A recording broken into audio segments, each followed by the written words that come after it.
Hoje eu vou te contar uma história para você ficar com a alma lavada. Uma história que envolve um monte de esquerdomacho, tá? Um monte de cara bonitinho. É aquele tipo de história que é o seguinte. Imagina que você, sei lá, bateu o dedinho na mesa. Ai, meu dedinho, é um cara, trouxa. Você bateu porque você é burro. Se fosse eu, jamais bateria o dedo na mesa. Aí dá um tempo depois, o cara chuta a mesa, quebra o pé, cai de cara e rala a cara inteira. Aí você olha pro cara e fala, quem é que tá rindo agora? Esse é o tipo de história. E ele parte de uma traição. Um cara traiu a esposa pegou, foi puxar o fio do novelo, cara, descobriu um monte de coisa e BUM! É um monte de merda no ventilador, tá? Já deu like nesse vídeo, se inscreva no canal porque eu vou fazer o seguinte, cara. Você vai falar, Arthur, por que você quer me contar a história de um cara que traiu a mina? Porque são pessoas muito influentes. Esse vídeo, inclusive, você vai mandar pro teu amigo esquerdomacho, pra aquela tua amiga que adora um homem esquerdomacho. Sabe aquele cara de coque, com aquele óculos redondo, com aquele bigodinho, que usa saia, que, ai, perdão por ser homem, a mulher tem que ser ouvida. Esse tipo de cara aqui, ó, hoje você vai dar risada da cara dele, tá? Aliás, eu vou até dividir esse vídeo, vou colocar as minutagens aqui, que talvez o vídeo fique longo. Eu vou contar o resumo da história pra você. Depois eu vou contar quem é cada personagem dessa história. Depois eu vou te mostrar o relato da pessoa. E depois nós vamos ver pra mim, que é a melhor parte, que é a resposta dessas pessoas, ou a repercussão que teve na esquerda. Gente ali tentando passar pano, tentando justificar. E uma galera que na época me atacou por causa dos áudios. Então, meu irmão, esse vídeo aqui vai ser uma delícia. Deixa o like aqui, se inscreva no canal, tá bom?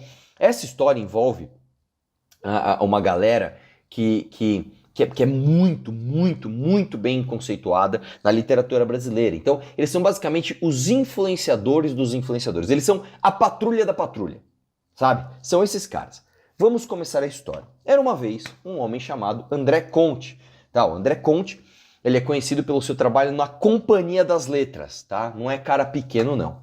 E ele era casado com uma mulher chamada Vanessa Bárbara, que é basicamente uma colunista do New York Times. O que aconteceu? Certo dia, a Vanessa Bárbara descobre ali uma nota fiscal de um motel com, olha só, uma nota fiscal de um motel com CPF na nota. O cara ainda pediu CPF.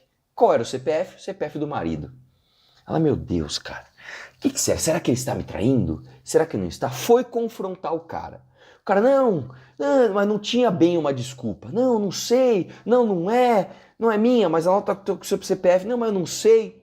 Ela própria tentou criar uma narrativa. Isso aqui não é aquele motel que você reservou pro seu colega do trabalho? Ele, isso aí mesmo, sabe? Só que ela nunca conseguiu aceitar aquilo totalmente. Aí um dia ela falou o seguinte, você quer saber? A Vanessa Bárbara, eu vou instalar um software, né? Uma espécie de hack aqui no computador do meu marido e vou ver o que ele anda fazendo. Instalou, deixou lá o cara usar o computador. Ela foi lá depois e pegou para ver o que era e ela descobriu, irmão, ela descobriu uma série de coisas. Primeiro que ela descobriu que o cara traía ela realmente há muito tempo e não só com essa moça, mas com outras. Daí ele descobriu que esse cara tinha um grupo que trocava e-mails, que é de toda essa galera que eu vou te dizer para você, que eles não só contavam das suas experiências extraconjugais, como também expunham as próprias esposas, tá? E eles faziam piadas, tá? Absurdas, como por exemplo, cara, que tal a gente fazer um rodeio de gordas?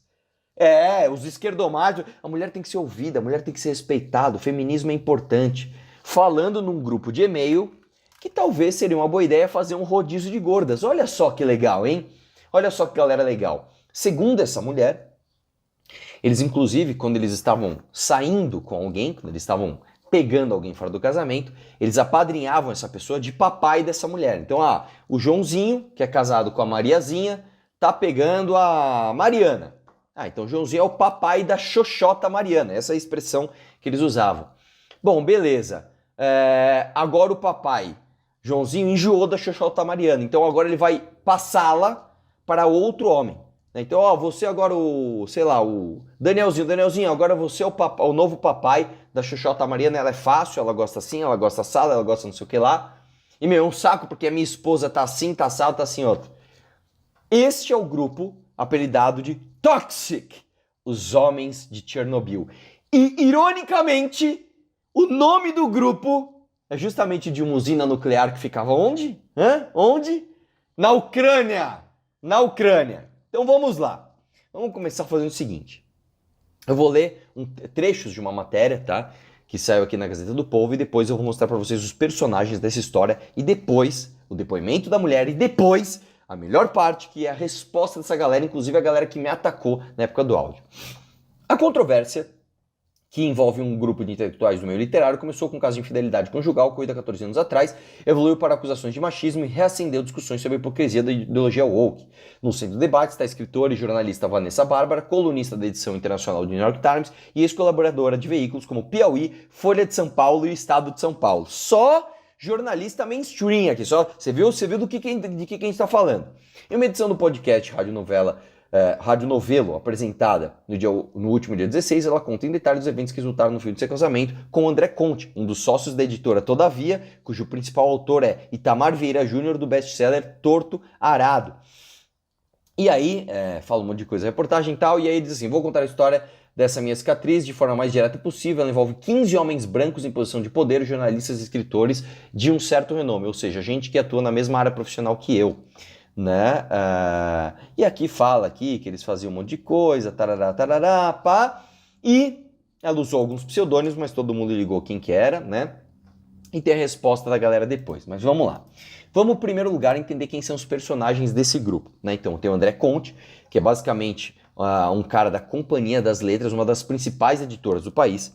Tem o Daniel Galera, que é um escritor, tradutor e editor brasileiro, né? Considerado um dos autores mais influentes de sua geração, tem obras como Barba Ensopada de Sangue e Mãos do Cavalo. Além disso, foi um dos fundadores da editora Livros do Mal. Rodrigo Levinho, escritor e jornalista brasileiro, autor de obras que exploram cultura e a sociedade brasileira. Olha só, temas contemporâneos do Brasil. Paulo Scott, né, que é um escritor e poeta brasileiro, autor de romances como Voláteis e Habitantes e Real. Sua obra frequentemente aborda questões sociais e políticas do Brasil contemporâneo. Marcelo Trazel, jornalista e professor universitário. Professor universitário, professor, né? É conhecido por suas pesquisas na área de comunicação digital e jornalismo online. Atua como docente e pesquisador, contribuindo para o estudo de novas mídias do Brasil. André Czarnobyl, conhecido pelo pseudônimo Cardoso, né, que é um escritor brasileiro, foi fundador do E-Cine Cardoso Online, autor de livros que mesclam humor e crítica social, como O Sensual Adulto. Michel Laub, nascido em Porto Alegre em 73, escritor e jornalista brasileiro, de romances como Diário da Queda, O Tribunal da Quinta-feira, né? Memória e Identidade, o tema dele. Antônio Cherchenensky, escritor e tradutor e editor brasileiro, né? Autor de obras como Areia nos Dentes e Uma Tristeza Infinita. Vencedor do Prêmio São Paulo de Literatura de 22, né? Sua obra foi traduzida em vários idiomas. Emílio Faria, empresário brasileiro.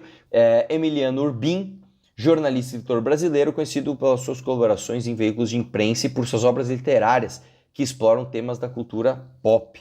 Daniel Pelizari, escritor e tradutor brasileiro, nascido em 1974, autor de obras como Dedo Negro com Unha, Digam a Satã que o recado foi entendido. Suas narrativas são conhecidas pelo estilo experimental, pela abordagem de temas urbanos. Hermano Freitas, jornalista brasileiro, né? Política e economia, né? Que mais? Renato Parada, fotógrafo brasileiro, personalidades culturais, tarará, tarará. Joca Reiners Terron, que é basicamente escritor e poeta e autor de romances como Do Fundo do Poço, Se Vê a Lua, A Morte do Meteoro, e suas obras frequentemente exploram temas sombrios e existenciais. Esses são os personagens que estavam nesse grupo. Vamos ouvir agora o relato da pessoa, tá? Vamos ouvir o relato da vítima, vamos chamar assim? Bora lá. Pessoal, eu vou ouvir na velocidade 1,5, tá? Depois, se você ver o vídeo acelerado, fica muito, mas é porque senão vai demorar muito tempo. Então eu vou deixar aqui no 1,5, beleza? Vamos lá. É nesse ponto do episódio em que eu conto como ganhei a minha cicatriz. É de um relacionamento abusivo que eu tive muito tempo atrás. Aliás, fico alerta de gatilho. Essa história contém ameaças, coerção, gaslighting, exposição, humilhação e isolamento. Ou seja, é puro suco de violência psicológica. Essa história não contém gatinhos fofos. Nenhum gatinho fofo no enredo dessa vez. O que eu acho uma pena. Dito isso, eu vou procurar contar a história dessa minha cicatriz da forma mais direta possível. Ela envolve 15 homens brancos em posição de poder, jornalistas e escritores de um certo renome. Ou seja, gente que atua na mesma área profissional que eu. Ela começa com um relacionamento prosaico, um casamento e um videogame com defeito. Na época em que eu conheci o Tito, e é claro que isso é um pseudônimo, eu tinha acabado de começar a trabalhar como freelancer por uma grande editora. Pausa Era aqui. 2006 e eu tinha 23 anos. Todo mundo sabe que é a Vanessa falando do André Conte, né? Vamos lá. Eu tinha pedido demissão de um site de fofocas, onde eu era revisora, e estava começando a aprender o nobre ofício de preparadora de originais, que é a primeira leitura e checagem de um livro. Um trabalho minucioso e divertido, ainda que não seja tão bem remunerado. Eu nasci numa família de classe média no bairro do Mandaqui, na zona norte de São Paulo. Eu não vim de família rica, não estudei em colégio de elite e nem sou filha de ninguém influente. O Tito era meio que o contrário disso. Ele sempre ganhou umas 3 vezes mais do que eu. Andava por aí com aquela extroversão natural de quem nunca precisou se preocupar com boleto. Conhecia todo mundo. Sabia se portar diante de um ex-presidente da República e de um garfo de peixes. Ele trabalhava como editor assistente nessa editora, o que significa que a nossa relação já começou com uma dinâmica de poder muito desigual. Em resumo, a gente namorou por uns anos e se casou em 2009. Eu saí da Zona Norte e fui morar no apartamento dele, num bairro nobre da cidade. Já tinha alguns sinais de alerta. Ele não cuidava de nada em casa. Ele não pagava as contas. Ele nunca tinha feito a própria mala. Ele dizia que tinha decidido não se preocupar com essas coisas, pois havia outras bem mais importantes com que se ocupar. O que não deixa de fazer sentido. Só que, se ele não resolvia essas coisas, alguém teria que resolver por ele. Quase todos os dias, ele gritava comigo. Ele tinha surtos de raiva em que arremessava objetos na parede aos berros. Ele quebrava coisas que eu tinha que consertar. Ele ficava furioso com objetos inanimados que paravam de funcionar, e por algum motivo descontava em mim. Eu comecei a ter medo dele. Eu tentava não chateá-lo e deixar que se divertisse o máximo possível, saindo do caminho nos dias em que ele estava irritado. Eu não percebi que estava vivendo um relacionamento tóxico. Afinal, não eram assim os casamentos? Não foram assim os casamentos das outras mulheres da minha família? Eu era como um videogame caro que ele comprou pela internet. Um Xbox antigo que veio da China de navio e demorou 1 mês para chegar. Ele rasgou a caixa, ligou o aparelho e passou uma noite inteira feliz da vida. No dia seguinte, ele notou que o videogame tinha vindo com um defeito, um bug que fazia os jogos travarem de vez em quando. Ele ficou indignado, encostou o videogame no armário e nunca mais quis saber dele. Eu era esse Xbox na vida do Tito, uma geringonça que veio de longe e demorou um tempão para chegar, mas que veio com defeito, então ele enjoou e largou no canto. E essa ainda não é a pior parte. Essa é a parte normal da história. No dia 11 de abril de 2011, eu recebi um e-mail. Era uma nota fiscal eletrônica de serviços emitida por uma rede hoteleira. A nota tinha o nome do Tito e era de uma diária em um hotel, curiosamente perto de onde ele trabalhava. Lembra que eu aqui resolvia tudo para ele? Pois bem, eu tinha cadastrado o CPF dele nesse sistema da Prefeitura de São Paulo, a Nota do Milhão, que dá benefícios tipo o abatimento do IPTU. De modo que o e-mail padrão para envio das notas era o meu. A gente estava numa fase muito ruim. Ele não só gritava bastante, como parecia ter desistido de vez da nossa relação. Ele dizia que, se eu tinha o direito de ficar deprimida, ele tinha o direito de ficar irritado. Então, eu ficava cada vez mais deprimida e ele cada vez mais irritado. Naquela noite, eu perguntei se ele tinha ficado em algum hotel nos últimos dias. Silêncio. Um hotel da rede tal, na avenida tal. A conversa que se seguiu foi um tanto surreal. Primeiro, o Tito soltou um "hã?" comovente e pediu para ver o e-mail. Ele contra-argumentou com a pergunta: "Você lembra de eu ter passado alguma dessas noites fora de casa?" Não, eu não lembrava. De modo que só podia ter sido um mal-entendido. Alguém devia ter dado o CPF errado. Ele parecia tranquilo e confiante, tanto que sugeriu que eu mandasse um e-mail pro hotel. Ou, sei lá, pedisse as gravações das câmeras de segurança. Você acha o quê? Que eu tenho uma amante? Ainda naquela noite, eu chorei um pouco. Ele disse que eu podia olhar o extrato dele na internet, se eu quisesse. Eu não queria. Eu confiava nele. Confessei até ter formulado uma teoria, segundo a qual ele teria reservado um quarto para um dos autores da editora, a pedido da gerente de marketing, que era nossa amiga. Mais tarde, o Tito admitiu que essa minha desculpa era bem melhor do que a dele, e que ele passou o resto da noite se lamentando por não ter pensado em algo do tipo. Aqui eu vou fazer um parêntese importante. Fazia uns 2 anos que o Tito participava de um grupo de e-mails especialmente idiota. Eram 15 homens na casa dos 30 anos, todos brancos, heterossexuais, supostamente progressistas. Um monte de macho trocando dúzias de e-mails diários. O grupo era conhecido como FPC, Fotos Pós-Chernobyl, porque esse tinha sido o assunto da primeira mensagem trocada. Imagens prosaicas dessa cidade da Ucrânia após o desastre nuclear. Talvez fosse, sei lá, um prenúncio, uma carta de intenções. Os assuntos deles eram variados, mas digamos que a argamassa afetiva dessa turma era a misoginia, o desprezo pelas mulheres. Lembrando que o ano era 2011, antes do movimento Me Too, que é de 2017. E ainda assim, eles sabiam o que estavam fazendo. O maior medo deles era que o conteúdo das mensagens vazasse. Um evento hipotético que eles chamavam de FPC Breach. Respira. Voltou. Mas vamos voltar para minha história de terror.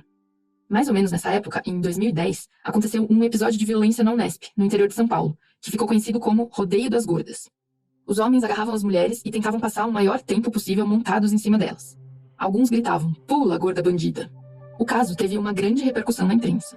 3 dos organizadores dessa, entre aspas, competição foram condenados por danos morais. Pois os iluminados integrantes daquela lista de e-mails que eu citei, o FPC, achavam essa história muito engraçada. Eles queriam reproduzir o torneio. Eles gostavam de compor poemas gordofóbicos. E pra eles aquilo não era violência, era diversão pura. Os caras participavam da lista com endereços alternativos de e-mail, como espermafarto@yahoo.com, oboedecarne@hotmail.com e ruinadocervital@uol.com.br.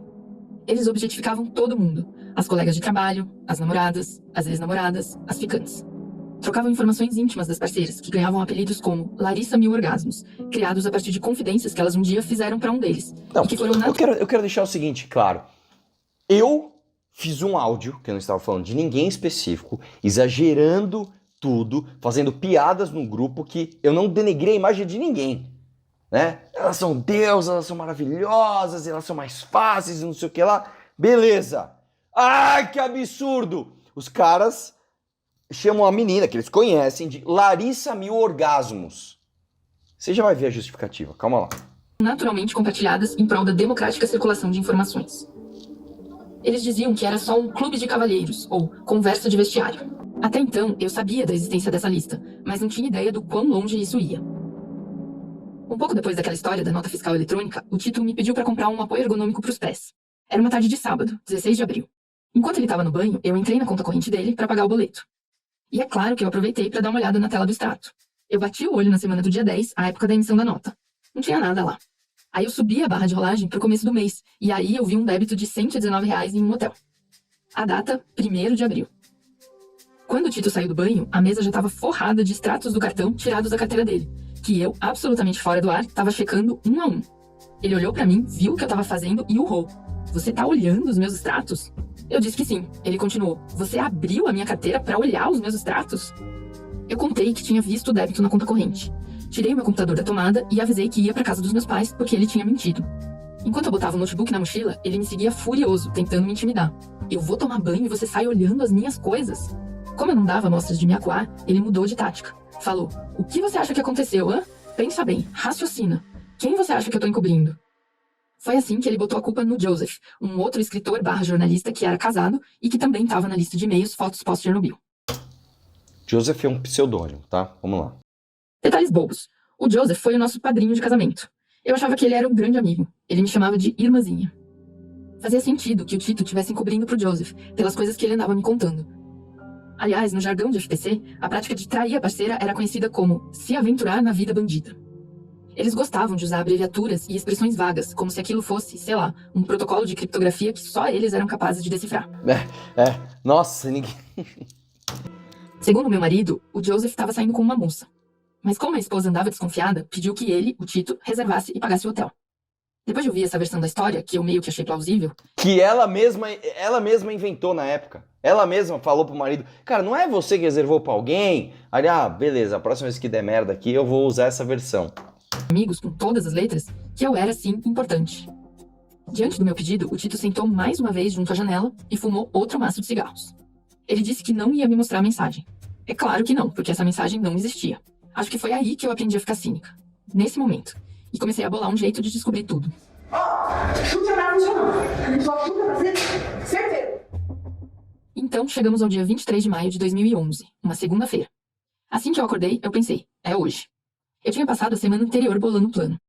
Aos poucos, nos momentos possíveis, eu entrei no computador do Tito e consegui acesso administrativo à máquina. Eu mexi no registro e instalei uma ferramenta espiã que inicializava junto com o computador. E aí, naquela segunda-feira, eu respirei fundo e fui em frente. Passei umas 3 horas lendo as mensagens até dar o assunto por encerrado, desligar tudo e ir embora. A verdade era simples, o Tito começou a me trair em janeiro com a Olga durante aquele acampamento. E saber dessa verdade foi um alívio. O pior foi saber de todo o resto. É que no dia seguinte, ele contou tudo pros brothers, em detalhes. 3 membros de FPC, incluindo um outro escritor / jornalista que eu considerava ser um amigo próximo, sabiam de todas as minúcias da traição fazia cerca de 4 meses. E desde então, todos os 15 cavalheiros da lista andavam trocando relatórios sistemáticos sobre o que se passava com o meu casamento. As angústias do Tito, suas vitórias, sua capacidade de improvisar mentiras. Como eu falei, a lista do FPC era toda de homens conhecidos no jornalismo e na literatura, as áreas em que eu vivia e trabalhava, e que eu ainda vivo e trabalho.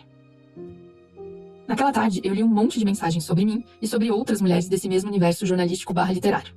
Nessas mensagens, os solteiros descreviam pormenores dos encontros.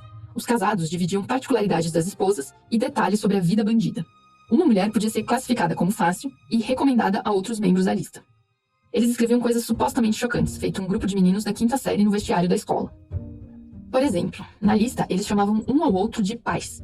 Se um pai não tinha mais interesse numa determinada mulher, ou uma determinada xoxota, como eles diziam, ele tinha o dever de colocá-la à disposição dos outros pais, que poderiam aproveitar melhor o produto.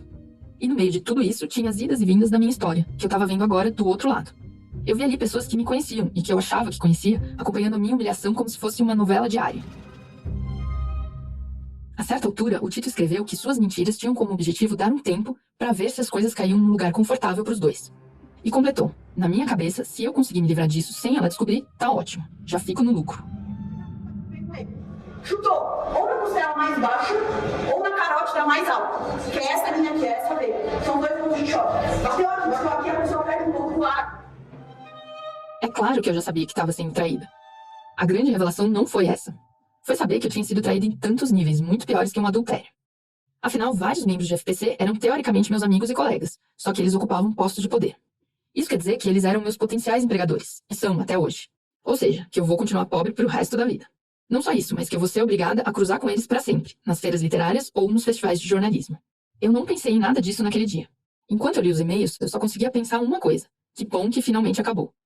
Eu arrumei as coisas, botei as tartarugas numa bacia e avisei os meus pais que estava voltando pro Mandaki. Mas antes, já que o meu relacionamento tinha sido divulgado, comentado e julgado na lista de FPC, eu resolvi anunciar a separação ali mesmo. Foi assim que no dia 23 de maio de 2011, eu mandei um e-mail para a lista, dizendo que finalmente havia chegado o dia do FPC Bridge. Eu não divulguei as mensagens, não mudei a senha do Tito, não salvei quase nada. Só desliguei o computador e fui embora. Chuta! Chuta pra funcionar! Imagina os caras na hora que recebeu. Puta, a mulher do cara pegou, mano. A mulher do cara pegou! Né? E aí, meu irmão, agora vem a melhor parte. Agora vem a melhor parte. Vamos ver a resposta dessa galera, né? E o que eles já falaram da gente. Então vamos pegar, por exemplo, o Michel Laub. De 14 anos pra cá, muita coisa mudou. Eu mesmo, o mundo, a forma como as relações de gênero são tratadas. Quantas imputações de crime? Estou fazendo prints e decidirei que medidas tomar a respeito. Beleza? Vamos lá. O próprio André Conte, né, o marido, falou o seguinte: manipulei e coagi minha ex-esposa de forma machista e misógina.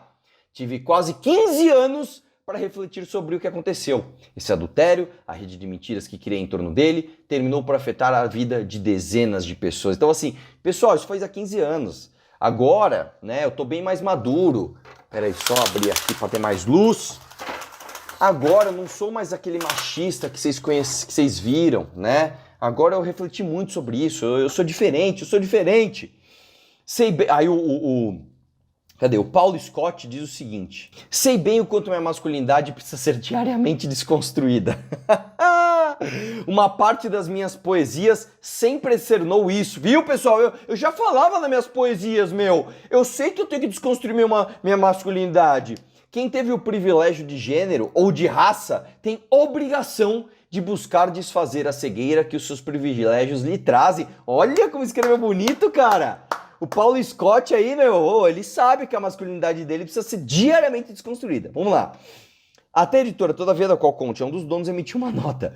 Compreendemos a indignação causada pelos diversos exemplos de machismo e misoginia, sentimos muito, sobretudo, pelo sofrimento causado da vítima. No momento, buscamos garantir a manutenção de um espaço de acolhimento para nossas colaboradoras e colaboradores, né? Antes de eu chegar na melhor da melhor parte, eu vou te mostrar aqui essa galera, esse mesmo grupo aí dos Chernobyls, né, me criticando. Então, por exemplo, sai aqui no Intercept Brasil, né, falando do Partido Missão, não sei o que lá, o Trácio diz o seguinte: esse pessoal do MBL deveria ser preso.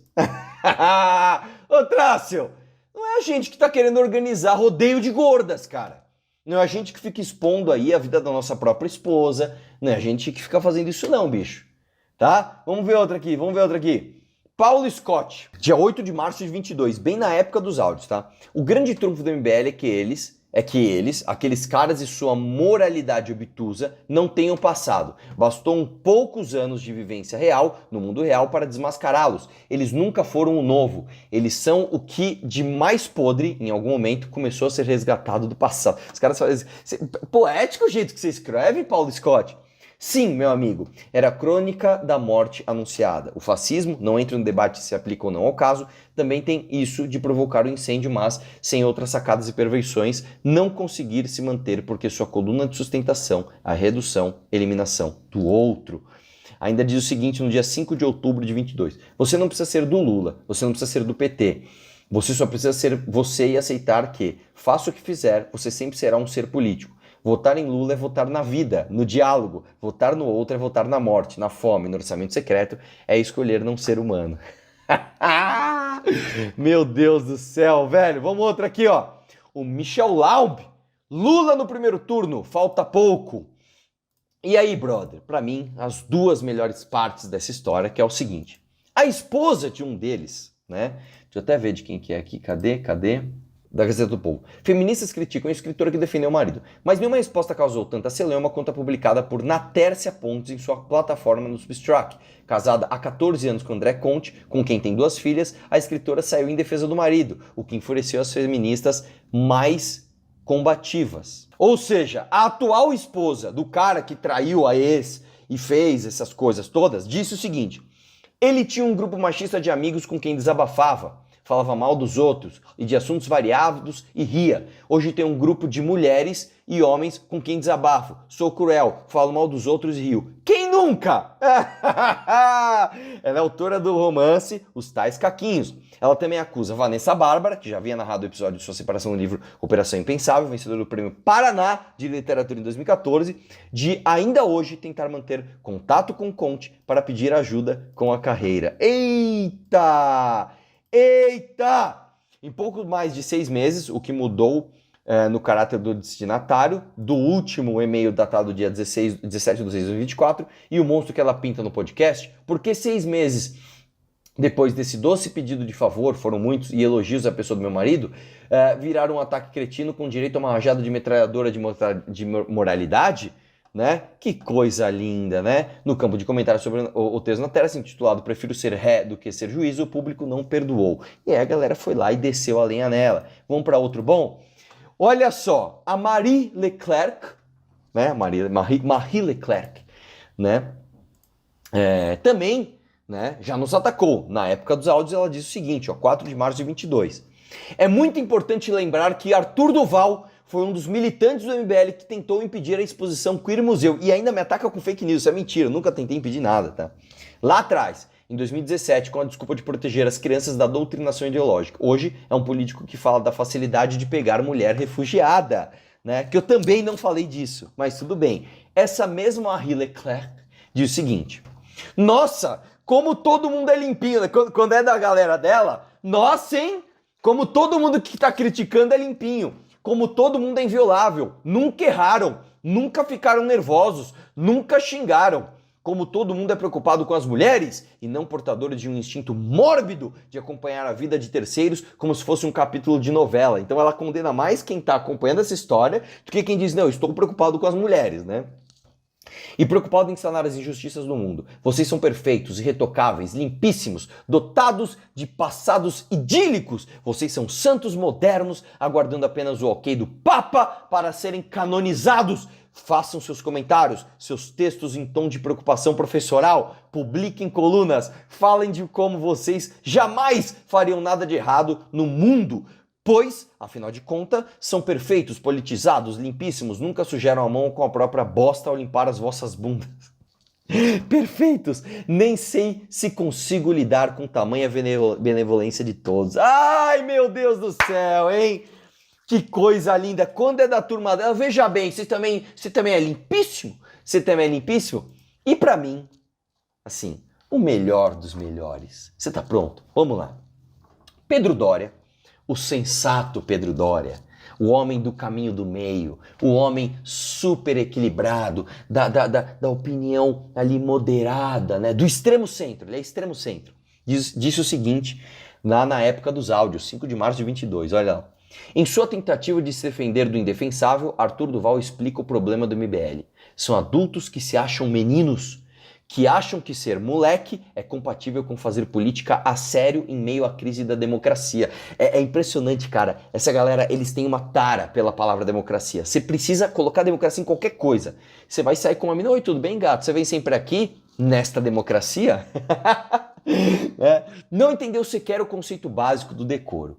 O mesmo Pedro Doria gravou um vídeo em defesa dos amigos dele. Vamos apreciar essa obra de arte? Né, que agora vazou uma coisa muito pior dos seus brothers. Vamos lá? Vamos lá, Pedro Doria? Me dá esse presente, vamos ver. Não é com todo mundo não, tá? Mas se você for homem de um determinado grupo da esquerda, você é um alvo na sua cabeça. Não é todo mundo da esquerda que está a perigo, não. Sindicalistas não estão. O risco é com uma esquerda urbana, de classe média, jornalistas, professores universitários, artistas. Se uma mulher de esquerda acusa um homem desse ambiente de comportamento misógino, o efeito pode ser de colapso total da vida, da carreira, ostracismo. O assunto, claro, é o episódio... Ele era um alvo porque ele era de esquerda, ele era bonitinho, ele era limpinho. Você é um homem de direita, a mulher pode fazer o que quiser com você, te acusar falsamente de assédio, de turismo sexual. Você, foda-se. Agora, se você é da esquerda, você tem um alvo, coitado de você. O episódio da semana passada do Rádio Novela apresenta que foi um ataque desferido contra o editor André Conte, da editora Todavia. Eu quero ser muito cuidadoso aqui, porque o objetivo é ser claro com a natureza da crítica que eu vou fazer. Nós estamos vivendo um novo macartismo. Como todo macartismo, ele é movido à histeria coletiva, é puritano e é principalmente intimidador. Todo mundo tem medo de ser acusado, claro que tem. No momento em que se é acusado, a pessoa vai ter certeza de 3 coisas. Não há defesa possível, a acusação já é por si um veredito. Por quê? Porque não se pode questionar o acusador. Número 2. Que ninguém ouse defender o acusado. Um ou outro até tem a coragem de erguer a cabeça para dizer, peraí, mas precisa de muita coragem. O ato de defesa atrai para si todas as culpas do acusado. E por fim, a acusação de um delito moral dura para a vida toda. Isso quer dizer que pode se tornar um sepultamento em vida. Como sempre acontece com macartismos, essa é uma história que tem, de um lado, a democracia... Ele usou a palavra democracia! Até nessa hora, democracia, check, usou. Vamos lá. Do iluminismo, a ideia de que todos somos iguais em nossos direitos, de que toda história tem pelo menos 2 lados, pelo menos, de que todos somos capazes de crescer, de aprender, de melhorar, de que não somos definidos pelas bobagens que fizemos no passado, de que a vida é complexa, de que as pessoas são complexas, de que todos somos inocentes até que se prove o contrário. Veja bem, a vida é complexa, as pessoas são complexas, todo mundo é inocente, você não é definido pelo que você fez há anos atrás. Ai, meu Deus, que delícia! Do outro lado está a rejeição de tudo isso, de que o grito da massa se sobrepõe à pessoa. A direita não tem nada a ver com isso. Esse macartismo aqui é só de esquerda e se restringe à esquerda. Ninguém da direita pode ser destruído por ele, só gente intelectualizada de esquerda. Claro, porque a galera da direita é lixo, né? Só a galera intelectualizada da esquerda, que esses estão no nível, né, para terem alguma cobrança em cima de si, né? Você que é de direita, você, já se espera o pior de você. O que cá entre nós é inacreditável, né? A barbárie vem de quem se diz progressista e lê livros. E aí que eu quero ser muito cuidadoso, tá? Porque o Rádio Novela apresenta é de longe um dos meus podcasts brasileiros favoritos. A equipe que o faz é incrível. São capazes de contar uma história com uma sofisticação ímpar. E não é à toa, porque a sua gênese está no melhor podcast serial já feito no Brasil, Praia dos Ossos. Não existe um produto de narrativa em áudio melhor do que Praia dos Ossos. É engraçado como ele... Cara, é tudo artificial, né? Você vê que o vídeo dele, ele tá interpretando ali, né? Parece que ele é um ator fazendo um teste, né? Que ele lê o texto, decorou e agora você tá no seu teste pra ver, do casting, pra ver se você pega o papel. Cara, é muito artificial, é muito ridículo. Tem. Não em português. Eduardo apresenta, olha, tem alguns episódios que já ouvi mais de uma vez. O da origem do Chester, aquele da Perdigão, é ótimo. Nossa, cara, que coisa... Aquele do Chester é ótimo. Começou sofisticado. Aquele outro ali, maravilhoso. É uma obra-prima. Cara, que coisa artificial, velho. A história da arquiteta Lota de Macedo Soares, a morte do brasileiro, do naturalista brasileiro Augusto Ruski, com seu tratamento com o cacique Raoni. Cara, eu podia ir longe aqui. Eu gosto das histórias que eles escolhem, da delicadeza com que costumam pensar detalhes, da sofisticação da narrativa. É um produto muito especial. Só que a segunda história do episódio da semana passada, narrado pela jornalista Vanessa Bárbara, não tem nada disso. É só um ataque covarde. Em inglês, o nome desse tipo de jornalismo é hit piece, uma peça de ataque direto contra uma pessoa ou um grupo de pessoas. O episódio é puritano, moralista, maniqueísta e já tem um impacto devastador sobre as vidas do editor André Conte, da sua mulher, das suas filhas. É engraçado que assim, quando eu uso homeótico, não tinha nem um décimo disso. O cara se preocupou com a minha família, comigo. Agora não, André Conte não. E a mulher dele, meu, e as filhas. Toma cuidado com a carreira do cara, meu, porra. Talvez da sua editora, todavia. O que eu... Vanessa e André... Que foi isso? Que interpretação? Eu acho que ele anotou no script. Nessa hora você finge que vai falar alguma coisa e fala que você não consegue.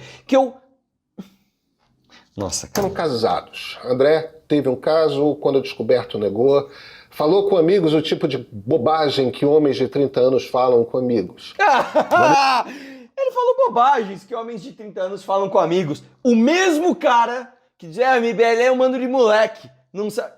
Cara, que maravilha isso aqui. Vanessa leu as mensagens porque instalou um software espião no computador do marido, se sentiu profundamente humilhada, foi há 14 anos. Não superou até hoje. Foi há 14 anos. Ela que supere. Enfim, é um show. São 13 minutos de passação de pano. Cara, acho que esse vídeo já deu pra você entender, né? Que essa história é uma lavada de alma pra todos nós. Isso aí não rodou como deveria, porque não são pessoas que talvez você nem conheça, esses nomes todos. Quem que é? Tal. São caras absolutamente famosos. Só que eles são muito importantes no meio intelectual. Como eu falei, eles são influenciadores dos influenciadores. Eles são a patrulha da patrulha. Eles foram pegos na coisa mais tóxica, né? Até o nome era Chernobyl, que se possa fazer. Cara, que delícia. Manda isso aqui para aquele teu amigo esquerdomacho, para aquela tua amiga esquerdomacho. Vocês estão lendo obras desses caras que estavam querendo fazer rodízio de gorda, estavam expondo as próprias esposas, estavam falando da xoxota que era mais fácil no grupo ou não. E ainda a galera tá em volta passando, mas você é puritano também, meu? Tá aí, ó. Meu áudio não teve 1% disso, cara. Meu áudio não teve 1% disso. Um abraço. Vamos questionar tudo.